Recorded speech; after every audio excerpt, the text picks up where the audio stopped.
My event had nothing to do with ETs. The technology may have came from ETs at one point, and this is when we came across this operation. And it was something that stuck out like a sore thumb because here you have terrain that is a jungle terrain, very green vegetation, things like that. You crest this hill. Yep. You look down into the valley. Yep. And there's a clearing. There's a clearing with a UAP. Yes. Just sitting there. Sitting there, hovering. Rotating clockwise. Yep. How big was it? 300 feet is what I'm estimating, about a football field. And the reason why I say this is because we flew on CH-53 Super Stallions. I'm sure you're familiar with those. Your time as a SEAL. They're roughly 100 feet. All right. So from nose to tail, if you lined up 3 of them, it'd fit 3 of them under this craft. The way you're describing this, I'm envisioning an octagon. Yep. Rotating clockwise with a drop ramp similar to maybe something you would see on the back of a C-130, C-17, but circular. But circular and separate. There's no cables. There's no... Okay. Yeah. Was the ramp attached to the craft? No.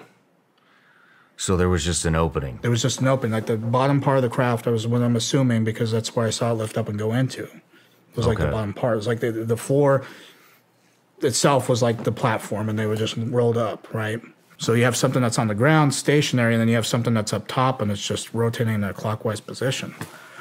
So right when we got close to it, at least 150, 200 meters out, then all of a sudden we were engaged, at least not in a hostile manner, at least, not gunfire or firefight or anything like that. They were like, you're not supposed to fucking be here. What the fuck are you guys doing here? Who the fuck are you with? So they knew they were using the kind of lingo that we were using too, especially in the military.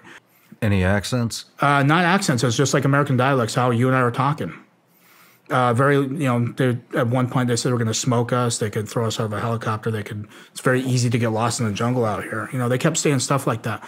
So after they enveloped us, they all pretty much got in line. They told us to put our weapons, so we all got in line as well. And we had our hands up. We had our weapons slung. And they're having 2 guys watch while there's a guy basically taking our magazines out of our vest. And these guys were just uniform black, ball caps, and it's just... it's very obvious that these guys didn't want to be identified, but they had American dialects, they had American lingo similar to what Marines would use, or at least military. So that's why my suspicion is I think that these guys at one point were uniform military, and maybe they got swept into this program, whatever it is. You start to see it rise up past the tree line. And it's not like a super fast and just rapid, it's just like kind of slow. As that's going on, the rotation has not changed. The audible hum has not changed. But it's not like somebody hit the gas and you hear a different it's nothing like that. Noise. It's just constant. Okay. As soon as it got to the top of the tree line, like cleared the trees, this thing shot off to the left. And to the left was the ocean, by the way. This was going west. How far to the left was the ocean?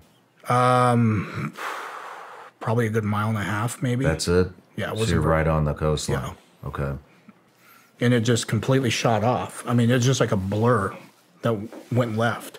Didn't make a sonic boom like you'd see a fighter jet when you see the pressure that, the way that happens. It didn't disturb any of the trees like rotor wash would do on a helo or a jet flying the map of the earth and leaving exhaust and blowing you kind of see Top Gun movies when it cranks up on that. Nothing. After I gave my presentation of this, he confirmed, he says, no, he's like, I don't want to leave Michael hanging out there, but I was not expecting to come and talk to you about this.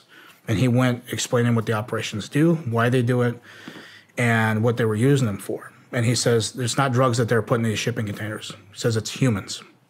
Human trafficking. Yes. But it makes sense because they use natural disasters that people are going to be missing anyway. Yep. Scoop up people.